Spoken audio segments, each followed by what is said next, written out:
Woodblock printing was one of the most important inventions in old China.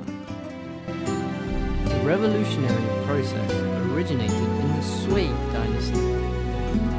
To do woodblock printing, you have to find a tough piece of wood, cutting the wood into a block with a saw.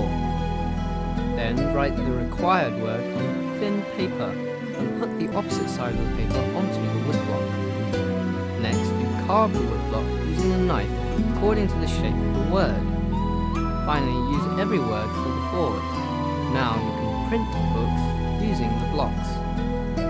To print books, you have to brush the woodboard in ink. Put the paper onto the wordboard and then use a clean brush to brush it. And thus, a sheet of paper is printed. Woodblock printing is an important invention, but it also has some weaknesses.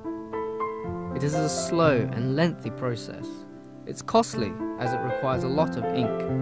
And it's not very versatile as you need to have a block for each word you want. But these shortcomings were helpful to promote the development of printing. Typography is a kind of movable block printing.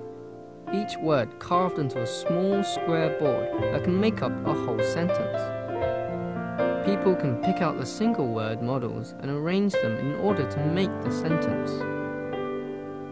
China developed printing processes much earlier than Europe, about 400 years earlier.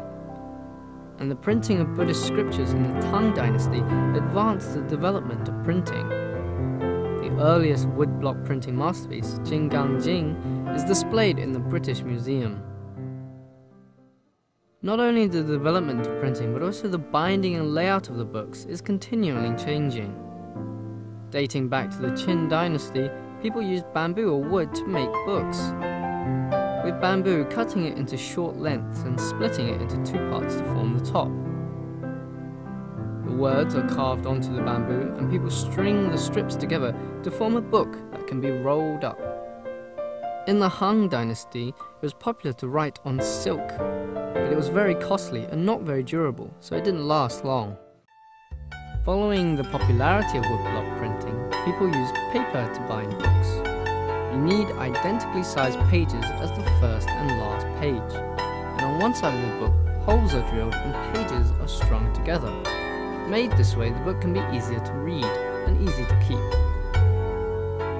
This method has lasted for hundreds of years. This style of book is still loved by writers and poets. In modern times, mechanized printing methods have taken the place of handmade printing. Traditional books are found rarely on the market, but it cannot disappear from this world. On the contrary, they become the treasure